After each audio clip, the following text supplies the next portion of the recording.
My name is Taylor Rose, and welcome back to my channel where we talk about everything reading and writing. The book community has been pretty up in arms about RomanceCon for good reason, and this is a multifaceted issue. So let's get into it. So you can see here, RomanceCon is a romance book convention that is taking place in September. This is actually the second RomanceCon. There was one last year, and this is the second. This is the first post that got me into everything that's happening. Basically, RomanceCon last week announced that Julie Soto will no longer be attending RomanceCon. They mutually agreed. She will no longer be attending. Let's get into the background. RomanceCon was created by and run by Mischief Management, who on their website loves to say that they are not licensed, endorsed, sanctioned, or in any other way supported directly or indirectly by Warner Bros., Harry Potter, or J.K. Rowling. However, going off of their actions and what they're choosing to include in their conventions kind of paints the opposite picture. So shortly before announcing that Julie Soto is no longer attending, they posted this long thread about what's been going on. We've seen a few posts about our company and events, and we want to take a moment to address that directly. Yes, the small business, made up of 10 whole people, that runs our event is called Mischief Management, which was originally a slight nod to Harry Potter. I don't think that's a slight nod. Mischief Managed is one of the most popular phrases from the series. But okay. But was only chosen because it is an accurate descriptor of what we do, create and manage mischief and joy. Our CEO wrote a book about the HP fandom that was published in 2008. In 2009, we produced what became the largest HP-themed fan convention. That's our history, and we won't pretend it's not. But it's not our present. We're going to get into that. When J.K. Rowling started spouting horrific transphobic diatribes 5 years ago, remember this, we had to reevaluate where we stood and how to go forward. Here's what we've done recently. We chose to end our Potter-themed event. We built something new that aligns more closely with our morals, a space rooted in inclusivity, celebration, and fantasy fandoms of all kinds. We also partnered with a local trans-led organization as our official nonprofit partner. We keep a public statement on our website making it clear. We are in strict opposition with J.K. Rowling's harmful rhetoric. She does not profit from us in any way, and for the record, she's made it quite clear in several ways that she's not our biggest fan either.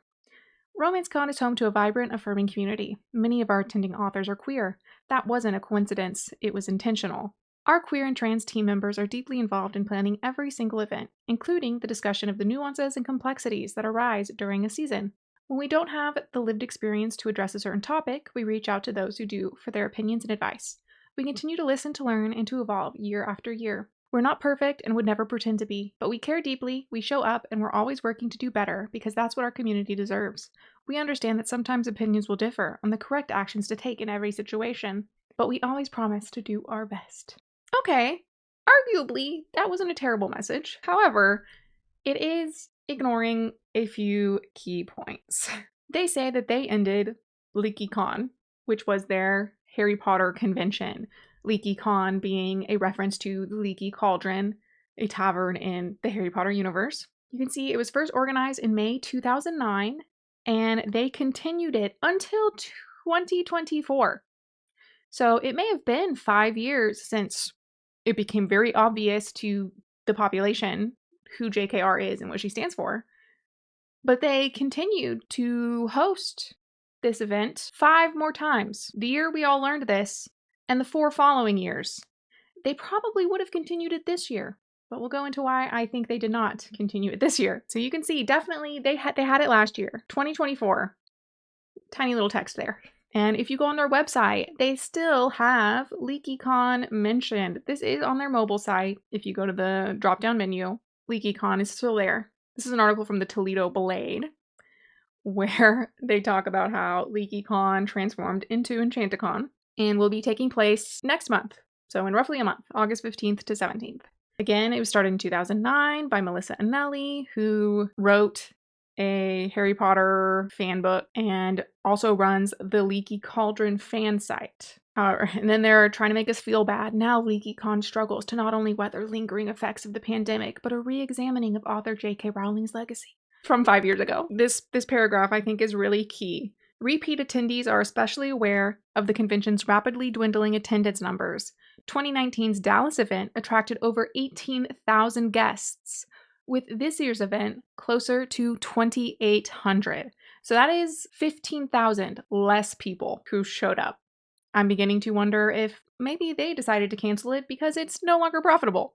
But okay. And they've decided now they're going to transition to a more general fantasy-based convention. The expansion allows them to keep their core Harry Potter fan base while shedding any lingering association with Rowling. Here's EnchantiCon. I mean, I like their logo. It's cute, the little dragon. That could be fine. Like, no one has a problem with fantasy conventions. However, let's zoom in on one of their panels. Dumbledore's Army of Friends. Speed date your next BFF. Harry Potter speed dating. Okay. Interesting choice. And the next one, Potterless Live. Join host Mike Schubert for a special recording of Potterless Live at EnchantiCon 2025. This presentation of Potterless is a celebration of the fan community and in no way endorses or supports the views of the author. Okay, I guess thanks for that disclaimer. Translating Harry Potter around the world. Humlizners Zweinstein. This session delves into the fascinating realm of translating the Harry Potter series, exploring both the linguistic challenges and the growing hobby of collecting Harry Potter books in various languages. We will investigate the importance of translations, the specific difficulties of translating such a beloved work, and highlight some memorial mistranslations and revisions. Okay, speed dating doesn't have to have anything to do with Harry Potter at all. It can be about finding someone who likes any series that you do. It does not have to have anything to do with Harry Potter. The Potterless, okay, that one can't really be anything different. This one, there are so many other examples. Like, there was a lot of conversation about names in The Witcher from the original language to, was it Polish? Forgive me. I wasn't really into The Witcher, but to English, etc. Like, there, you could use so many different fandoms. So Fangirl Jean posted this breakdown on how exactly they are not separated from Harry Potter at all. The founder and CEO of Mischief Management, Melissa Anelli, was a host on Pottercast and the author of Harry: A History. She is also the webmaster of the Leaky Cauldron website that posted an update on the Wizarding World attraction on July 9th of this year. So pretty sure that at least some of any money spent on this convention will find its way into JKR's pocket, which should make us look sideways at any author who attends it. And you might be wondering why people are now suddenly up in arms with this when obviously RomanceCon happened last year. It's continuing. We've known about EnchantiCon for, I'm guessing, a year. Well, recently in the UK Supreme Court rules that the legal definition of a woman is based on biological sex. This is something that JKR is extremely vocal about having funded. She donated a significant amount of money to the campaign for this. The Human Rights Watch has a good article discussing why this is problematic on a larger scale. I recommend going to read that. When their previous message didn't really appease people, RomanceCon, they sent an email out to attending authors, which they didn't send it to attendees, and they didn't send it to vendors, which has caused kind of a ruckus as well. Because why are you keeping out over half of the people involved in this? Interesting choice. So Bridget Kimmerer, she's an author. She reposted it with this comment kind of discussing how apparently, supposedly, a sizable number of people working for the convention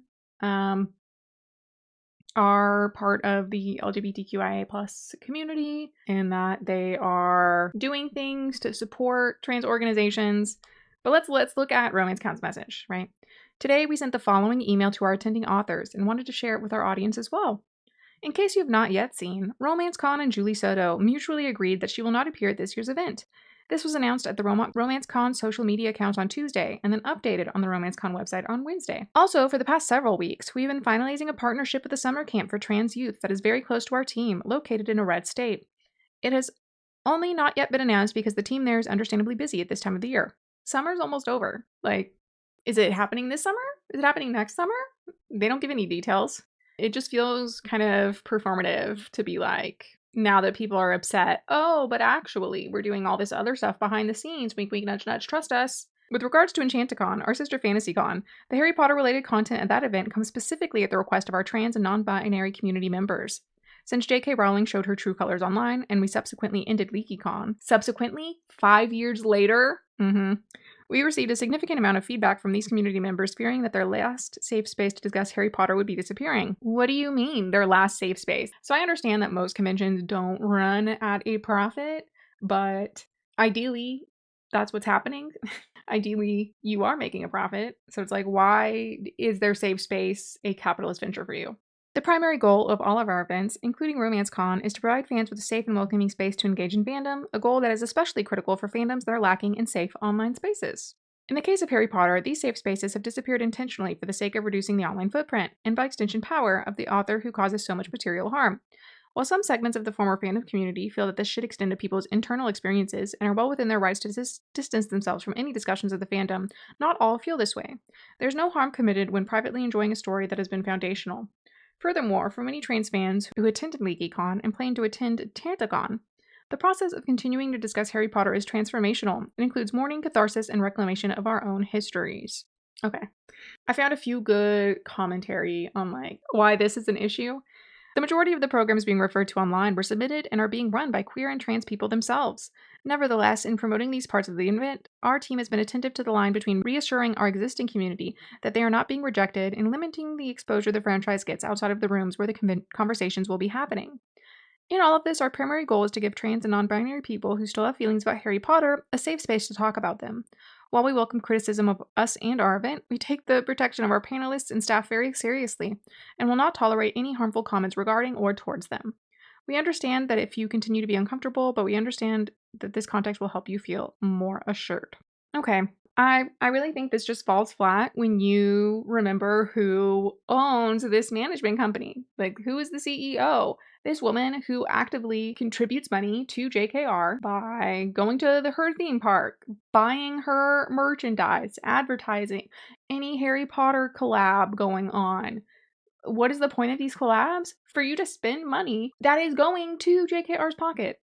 Julie Cassidy, author, says, I work in PR and am certified in crisis communications. This is a bad statement. It has no accountability, no indication that they've actually heard the community, and no commitment to do anything to take responsibility and make amends to those being actively harmed. It's incoherent word salad dressed up as an apology. The images aren't even in the right order, and they don't have alt text. Come on.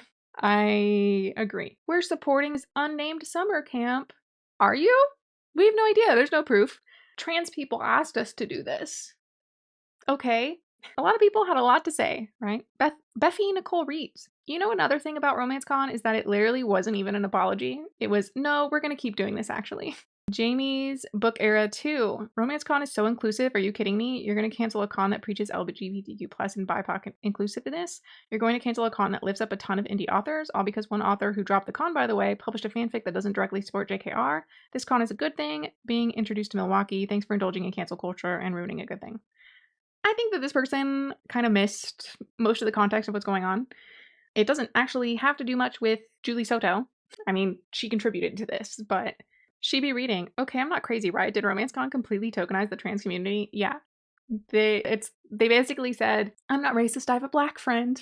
Miles to go before I read is compiling a list of authors who have dropped out of the convention because, probably for obvious reasons, RomanceCon itself is not actually keeping their list up to date. So people who've dropped out of RomanceCon and people who've dropped out of EnchantiCon, upon realizing that it had so much Harry Potter content, they're not updating these lists on the website. So if you go to the website, it still says, oh, we have 225 authors. As of Sunday, today, over 120 authors have dropped out and are no longer attending. That is over half your authors, your attractions people want to go see, essentially, are no longer going to be there. So, okay, my mistake. They had 228 listed on their website. Moon Princess 37 asks, so is anyone still going to RomanceCon? I paid my Airbnb, got L&D weekend PTO coverage, which is impossible, and seeing my besties, so I'm making the best of it and supporting the authors who can't pull out. And it's I do feel bad for people who have paid so much money and gotten tickets and stuff to fly across the country only, but unfortunately, hindsight's 2020. Who'da thunk? There is a bookstore in Milwaukee that has been discussing hosting people in lieu of RomanceCon, the Well-Read Damsel. If they have actually gotten something together, last I looked, they were still like in talks. You read this person's comment earlier. There are still people who are like trying to support RomanceCon, but it just makes me wonder, right? You don't know anything about the people actually behind it. It's like, well, do you know anything about the people actually behind it? I mean, if you looked into Anneli, you would know that she is still actively funneling money to JKR. That is like the end of the line. After their last message and so many authors started dropping out, they shared another email with their authors, basically threatening them. Bros and Pros says, the latest email from the founder of RomanceCon is wild. How about you refund the authors who pulled out due to your transphobia? How about you refund the readers who bought tickets for an event that now features none of the authors you promised to them? Again, there's so many people saying, like, is anyone still going? Like, I already spent all this money. We're not getting any refunds or anything for this. RomanceCon's message to everyone says, first and foremost, here's a list of steps we're taking right now to make things right. Trans and non-binary authors attending the event will table at the event free of charge. For those who are already committed to the event, we will be in touch in the next 2 weeks to discuss the process for refunds. What makes me wonder, like, how do they know? How do they know? Not everybody's open, not everybody's out. And so it's like, you're going to be in touch just by guessing off their social media profile whether or not they might be non-binary. And I realize that like most people do like to put pronouns and stuff on their profiles, but that just seems like a really arbitrary way to like refund people. We are pledging 25% of all attending author fees to these charities: Trans Lifeline, a peer support and crisis hotline for transgender people; Lambda Legal, an organization whose work directly involves combating J.K. Rowling's harmful efforts to strip away trans people's human rights; and an LGBTQIA plus group local to the Milwaukee area, yet to be determined. If you have suggestions, we welcome them. They couldn't even find their own organization. Okay. If you have recently pulled out of the event and wish to return, we will donate half of your table fee to the above mentioned charities, right? If you drop out in protest, we're just keeping your money. But if you come back and continue to make profit for us, we'll actually make a donation in your name. We are discussing solutions for altering the programming at our fantasy event EnchantiCon with impacted presenters. We do need to talk with them, as in many cases these are trans and non-binary members of our community that we have known for more than a decade, so it will take some time. We will, and I will personally, offer listening time and space to any trans or non-binary author who wishes to take us up on it, or any other author whose community has been harmed. Tilly Lebeck author says, so their first step is to have trans and non-binary people out themselves to an org that has already shown they aren't safe? Who decided that? Deck of cards. Honestly, I'd ask for a free table and not show up. Force them to have a room of empty tables showcasing how badly they messed up. Beffy Nicole reads, someone else brought up that Lambda Legal is not a UK org, which I thought it was with how it's phrased.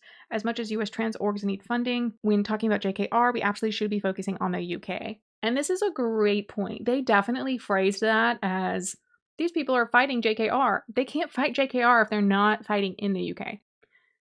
Terza Price, the whole we'll let queer authors who come be here for free made my eyes roll back into my head. Why would we trust you? Haley Dickert, author, says, can we also note it says 25% of all attending authors' fees? That means those of us who dropped, 0% of our table fee will be donated. So this is the full text of the email if you would like to read it, right? So page 1, page 2, page 3. Christina Santos, author, shared the full email with us and drops everything and reads, brings up a good point. I can't help but note that there's nothing about her role as webmistress of the Leaky Cauldron website, which actively promotes HP, and what about any royalties she possibly continues to get from her book? I don't see how she can make amends while still actively part of and financially benefiting from the IP. It's messy. It's really messy. Fearlessly reads 13, it's left such a bad taste in my mouth that RomanceCon still isn't offering refunds for people who don't want to go anymore. The tickets were $100+ and even more if people got premium passes. Stress in a Box says, they've handled this entire situation terribly. I'm in PR as my day job and I'm just sitting here like, yikes. Books with by Jan. I paid $213 for my ticket. I'm upset. Haley Jean Co. Everyone needs to email them immediately demanding refunds. Take it public and demand on social media too. Katie Duggins writes, says, just some thoughts on RomanceCon's statement. 1. Red states and queer trans youth within them shouldn't be tokenized. 2. Why is this partnership with the camp just now being publicized if it's been in the works? Why is it just now being finalized? 3. They've said they won't be cutting ties with JKR's IP completely as a company in the name of fandom after making a statement a few days ago that said they already had. When this was proven to be untrue, they never apologized. 4. They're not cutting ties with JKR's IP, so why did they come to a mutual decision with Julie Soto for her not to attend? What was the deciding factor if not her new book's relation to the HP fandom? So, you're probably wondering, what does Julie Soto have to do with this? Her book, Rose in Chains, recently came out. It was, in its first life, Harry Potter fanfiction.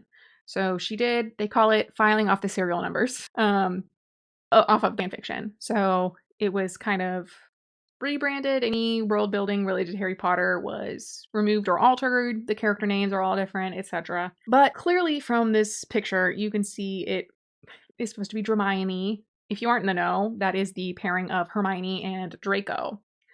Interesting choice, given Draco's a raging racist and Hermione's his target, but okay. More interestingly, the plot of this book is that the good people have lost, and so they are doing like forced breeding programs after auctioning off women with magical abilities, and Draco buys Hermione as his slave, but it's to save her. And I'm not like, you can read what you like. I just think interesting that they're saying we're reclaiming Harry Potter for trans people, and then with a heteronormative story about sex slaves. Okay. But this just came out along with this other book, The Irresistible Urge to Fall for Your Enemy. Again, more Hermione. They were both published on the same day, July 8th. And this is people's issue. Nobody cares that it was Harry Potter fanfiction. Well, most people don't care that it was Harry Potter fanfiction that had the serial numbers filed off. Just like nobody cares 50 Shades of Grey was Twilight fanfiction with the serial numbers filed off. Or Ali Hazelwood's Love Hypothesis being Raylo fanfiction with the serial numbers filed off. Nobody cares about that. What people are caring about is that the publishers are exclusively advertising this based off the association with Harry Potter. Spoonie Reads says, literally, look at how they're advertising these books on Edelweiss, which is publisher inputted. I will never believe that this isn't an intentional choice which profits on and through the continued support and promotion of JKR and HP. Illumicrate claiming to have a no HP rule is a joke at this point. And this was in response to reading Oceanside, canceling my Fairy-Bot and Illumicrate subscription box because why the hell is a Hermione book a pick for each? Book boxes used to have feature smaller debut authors and change authors' lives by getting their books into more hands. Yeah, I think this was a really interesting choice.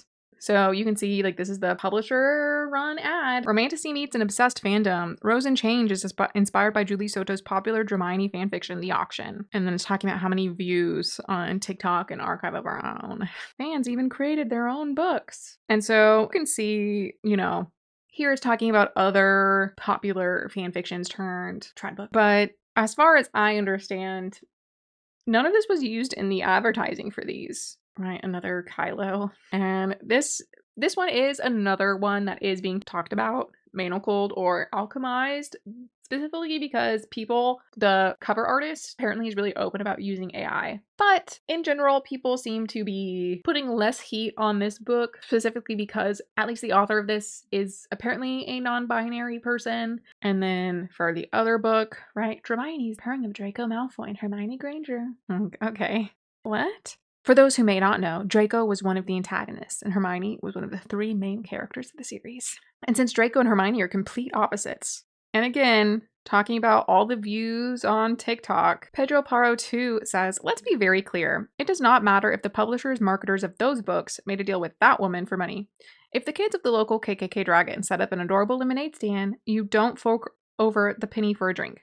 Oh, but the kids aren't involved in the other stuff. The penny isn't helping their dad. Everyone loves lemonade. It's about the other stuff, y'all. It's about being 2 degrees away from unabashed bigotry normal. Get a drink someplace else. Especially when, in this analogy, right down the street, there are a ton of other lemonade stands set up by kids who don't have clan families, and these people are going out of their way specifically to support the problematic one. There are thousands of great books out there in whatever genre you like that don't come from questionable authors, y'all. Go read literally anything else. And to extend it even further, if your Black neighbors let their concerns be known that you seem weirdly invested in getting that lemonade in particular, they are not the ones being weird and reasonable to you. The Story Wanderer. There's a reason no one ever had a meltdown before for doing fan spin-offs of that IP. A very HP musical sold out every night and did a sequel and kicked off Darren Criss' career.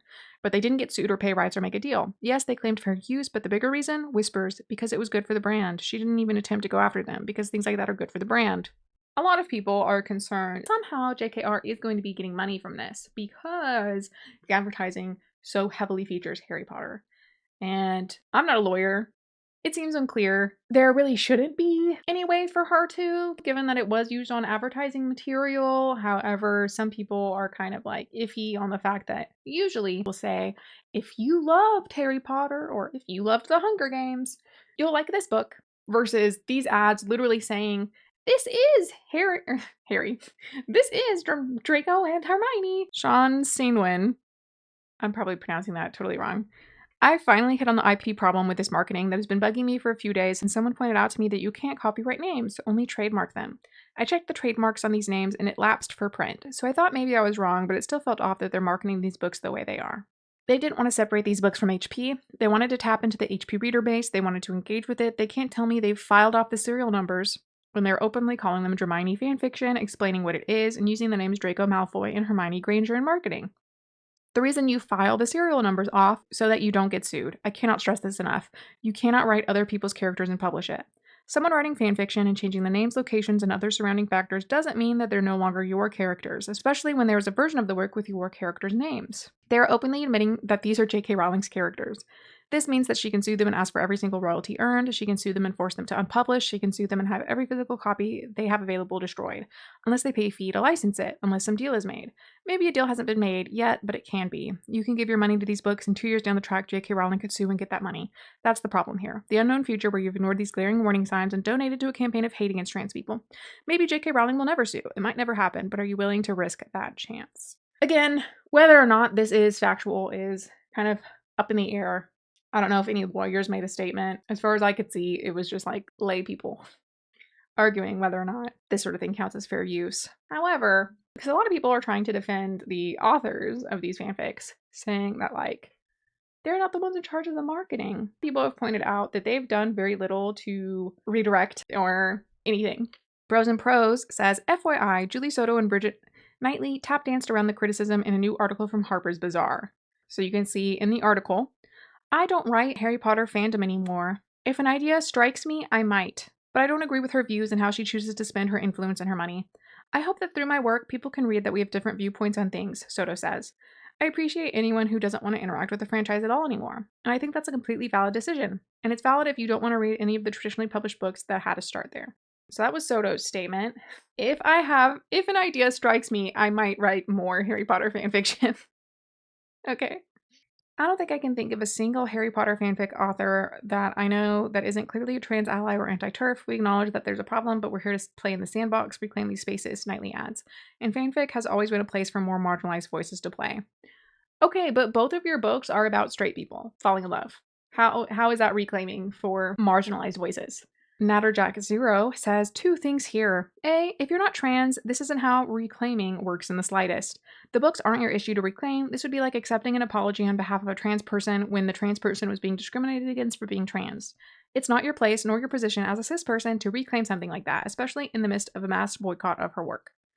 B, unless you would separate the art from the artist in every case, you are ideologically inconsistent and you just desperately want to be able to ignore trans issues and the fact that you are indeed promoting Joanne's work when you do this. This would have to mean that you separate the art that John Wayne Gacy produced, that Hitler painted, that Robert Pickton smuggled memoir that was sold on Amazon for a time, that he directly profited from, IDF soldiers that wrote books, etc. If you object to any of these things remaining separated, then you are a hypocrite. As long as Joanne is still breathing, she still actively causes harm to the trans community, and her work cannot be separated from that, full stop. Stop tying yourself in pretzels to justify reading HP, their mediocre stereotype slop, and I never liked them that much outside of her being POS. I agree. I don't think anybody would say that owning Hitler's artwork is not like a direct statement that you are at least sympathetic to the Nazi cause. Manic Monday 187 says, also, this isn't like a word or slur, it's physical and intellectual property that is legally owned by JKR. You can't reclaim something physical while it is actively profiting the one doing harm.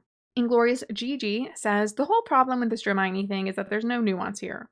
For me, as a trans man, it's not the author rubbing the serial numbers off and publishing an HP book. Let's be honest, this is not new. Cassandra Clare did it in the early aughts, but the difference between that situation and what's happening now is how it's happening. It's one thing to file the serial numbers off, but it's another to loudly and proudly say, this is a Hermione fanfiction, introduce people to the ship, and by proximity, new readers to the very problematic book series, and then rub it in trans people's faces. If I decided to file the serial numbers off my own HP fanfics, I would not be advertising it as an HP fanfic. I would make damn sure my ARC readers don't mention that, and I would just ask my HP readers to promote it as a regular book. And then, since I'm an indie author, I would not only give a portion of my royalties to trans causes, but I would add a list of trans people in the back of my book. Just a list of trans people? That just made me laugh. Like, trans authors, maybe? This is a book? I don't know. I'm all for filing off serial numbers, but make sure there's no trace of HP at all in your books and do it on the low. Not to mention the way JKR has been super silent about this, even when the publisher is using her IP. Well, in my opinion, JKR is probably getting a kickback. To me, it's all shady and underhanded. Reading along with Nat says, Jesus Christ, what if instead of reclaiming these spaces, we just let it die and create new spaces? I agree, right? So Wit reads Dissociate is the one who mentioned that on Tumblr, she said she still uses her money earned to go to HP at Universal and buy HP merch. So she can't disagree that much. If an idea strikes me, I might is so telling. Like, you can't stay in the back half of the section that you don't agree with her views, but you might go back and write some more stuff in the IP she created. What? And then Geek and Artsy Bookish says, but what they're playing with is master slave tropes and anti-Semitic characterizations. Ma'am, stop. So that was all last week. Today, Sunday, July the 20th, there's been a new update. Bros and Pros shares part of a new email. Apparently, Mischief Management is no longer producing RomanceCon and have already taken it off their website, but have not told anyone. Meanwhile, I just got an email from their bookseller saying that a new events company is taking over, unclear who. This is a farce. Cancel and give us refunds. So the email said, that said, there's a significant change ahead. Melissa Anelli and Mischief Management will be stepping down from organizing RomanceCon. A new events company based just outside of Milwaukee will be taking over. Mischief Management will be releasing a public statement shortly. Bros and Pros then says, wait. So 30 minutes later, the founder put up a post on RomanceCon's account saying she's stepping down from running the convention and that they're donating 25% of all table fees, and then deleted it? I've never seen incompetence like this, I swear. Drop Everything and Reads says nothing about the CEO's involvement in the Leaky Cauldron website, and it doesn't sound like MM is giving up ownership of RC, but simply having another group manage logistics. Buffy Nicole Reads, aren't they the creators of RC? How would this work then for them to step down? Are they selling it, transferring ownership, or were they just hired to come in and start it? Kay Ewancio writes, it's more the publisher pushing the Hermione rhetoric, which is only bringing more attention to JKR. Soto's team could have pushed back and then told them to stop, but they didn't. Neither the con nor Soto has said anything that's trans-friendly and supportive. With the current political climate being so drastically different from last year in the US, it's a very dangerous time for our trans friends. So this is in response to, like, why is it blowing up now? And honestly, I think it's just a fire that's been building. Buffy Nicole Reads adds, the political climate and JKR's recent literal funding of changing laws in the UK is definitely a huge point. A lot of people might have assumed this existed in a vacuum. It doesn't, never has, but I understand why opinions are shifting to match what many trans people have been saying. People are fully seeing it. Rating and Binds says, honestly, everything would have been fine if the publishers didn't choose this dumb marketing strategy. I agree. Author AJ Whittier, but it's also very possible it's only just now raised to a high enough level of consciousness for people to know about the book and her being there. Not everyone follows every story or tracks the fanfic to Trad Pipeline or knew before this week that it was in any way linked to JKR.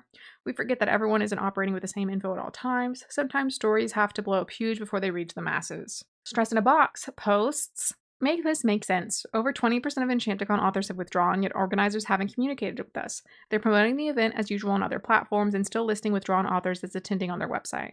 All updates we have gotten in regard to the event have come through RomanceCon post and communications. So what do we do? By Don Martin. And okay, so in the last video, I was calling him Biden, but his name's Don. I am so bad at parsing these usernames. You probably noticed, like, I have a hard time.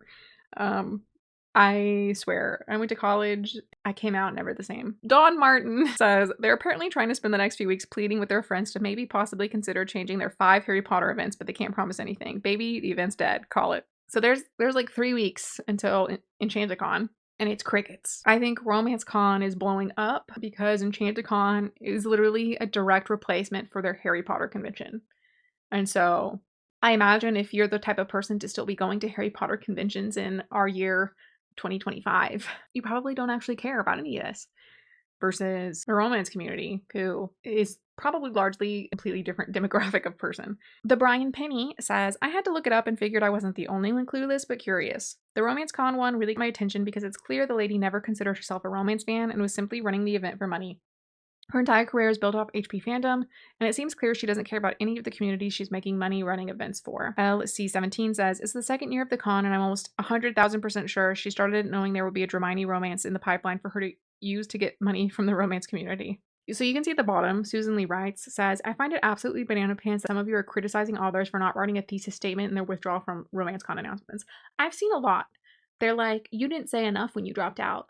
Who cares? Who cares? You know why they dropped out. So RomanceCon just posted a little bit ago. Readers, we've heard you. As a result, Mischief Management will no longer be associated with RomanceCon. I, Melody, the indie bookseller, with the help of a new management company, am working to bring back authors and make this event as welcoming as it should be. Please give me a few days to update as we take on this huge new undertaking.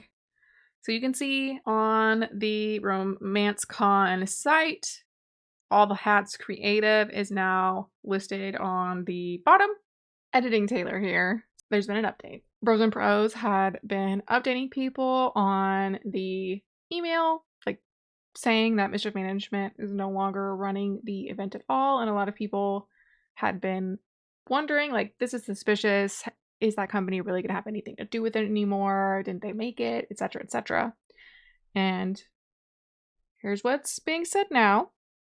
Park Books MD responded, RomanceCon is now under new management and a Milwaukee-based events team is stepping in to partner with me.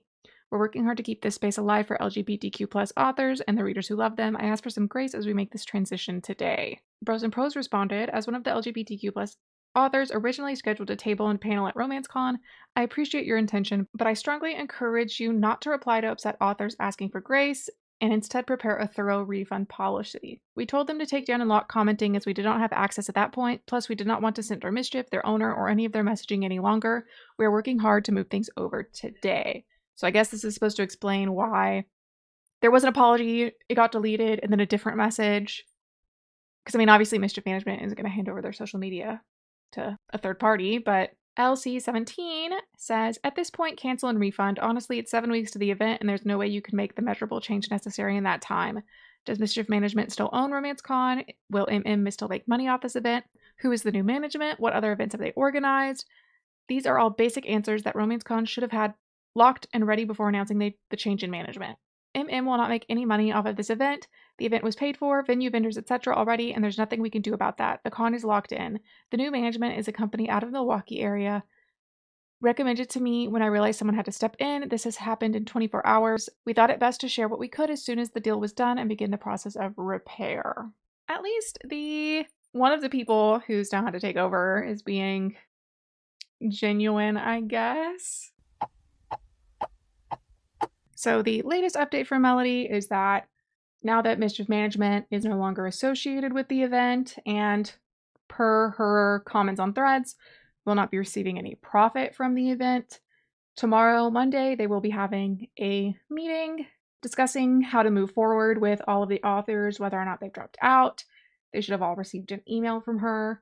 Personally, I don't see the benefit in continuing to boycott, specifically, like if they can prove that Mischief Management will not be receiving any profit for this because they don't have Julie Soto anymore. There's no HP programming. I'm sure the new management is probably going to do something to donate or otherwise show support for trans communities. Who knows? I mean, obviously it's up to the authors who go to the meeting tomorrow. I think overall it's a good thing. Really now that just leaves EnchantiCon still under Mischief Management, having tons of HP influence, and honestly, there's zero communication from EnchantiCon about anything going on. So like at least the people who have taken over RomanceCon have that on their side. They're being a lot more proactive than Mischief Management was. We'll have to see how the meeting goes tomorrow. I'm hoping it goes well. I do really feel bad for everyone who has or would be losing out on income, etc. if RomanceCon ended up flopping. Unfortunately, this means that Mischief Management has kind of just dodged accountability for what caused the issue in the first place. And like, There are some people who are still confused. All the blame and repercussions should be going to Mischief Management. If it can be proved that they are no longer associated with RomanceCon in any way and won't receive any benefit, then, I mean, I personally don't see why people can't return to RomanceCon, but that's just me. Hopefully, we begin hearing things for EnchantiCon specifically, even because it is much closer of an event, happening in August, not September. That is the story of RomanceCon as it has exploded in the last 2 weeks mainly. It seems to me that almost every single book convention has had some sort of scandal, especially this year. It's just a shame that people are being so financially impacted. All these terrible events run by terrible people. And that's all I have for you now. I'll see you next time.